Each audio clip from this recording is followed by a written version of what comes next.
พ่อแม่พี่น้องเป็นจังไดเนาะปริ้นไปเที่ยวกันเมื่อละบ่เนาะปีหนึ่งมีเทื่อเดียวเด้อเนาะสำหรับงานเทศกาลงานบุญ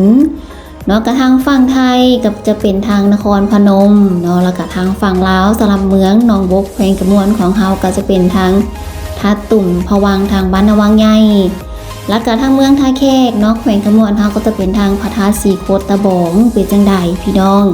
ไปลินไปเที่ยวกันเมื่อละบ่เนาะยังอีกบ่โดนเด้อก็สิเมิดกำหนดบุญกันแล้วเด้เนาะปีหนึ่งมีเทื่อเดียวและก็มื้อนี้เนาะค่อยก็ได้ไปลิ้นคือกันเนาะสำหรับอันธาตุพนมค่อยก็สิมาเปรียบเทียบกันเนาะกระทั่งพี่น้องทางฝั่งลาวหรือว่าทางฝั่งไทยเพิ่นลิ้นไปเที่ยวทางฝั่งลาวเนาะเพิ่นก็ได้กลับมาบ้านเพิ่นแล้วก็ทางพี่น้องทางฝั่งลาวกับลิ้นไปเที่ยวทางพี่น้องทางฝั่งขวาก็คือประเทศไทย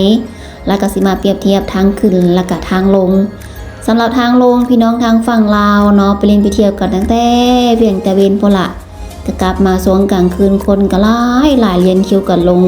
ก็คือเห็นเมื่อกี้นี่แหละเนาะแล้วก็สำหรับการขี่เรือมาเนี่ยก็โดนพอสมควรได้พี่น้องเอ้ยแต่ว่าส่วนหลายพี่น้องเขาก็ไปกลางเว้น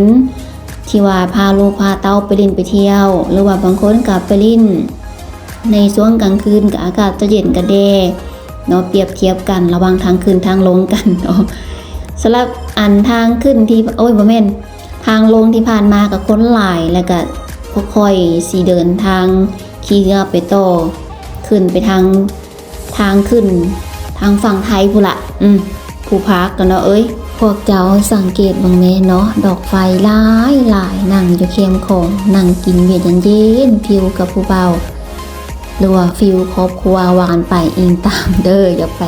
กับผู้ใดก็ไปถ้าว่ามีความสุขก็ไปโลดเนาะ